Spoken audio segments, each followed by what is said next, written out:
পবিত্র ঈদ উল ফিতরকে সামনে রেখে কুমিল্লার বিভিন্ন ঈদ বাজারে বেড়েছে শেষ মুহূর্তের কেনাকাটা। সকাল থেকে রাত পর্যন্ত কান্দির পাড়, মনোহরপুর, রাজগঞ্জ, চকবাজার ও রেসকোর্স এলাকায় উপচে পড়া ভিড় দেখা গেছে।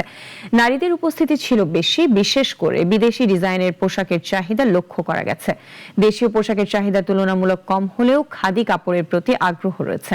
ব্যবসায়ীরা বলছেন, বিক্রি ভালো হলেও কিছু পণ্যের দাম বেড়েছে।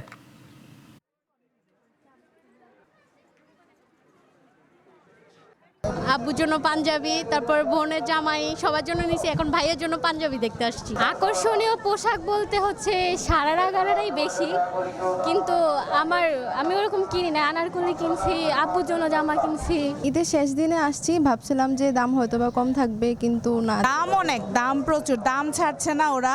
এবছর আমাদের পার্সি ড্রেসটা অনেক ভালো বিক্রি হয়েছে এবং বান্টি নোটস, তারপর লেহেঙ্গা আছে ভালো। কিন্তু শেষ সময় কেন জানি এসে একটু ব্যবসা বাণিজ্য দুর্বল মনে হচ্ছে।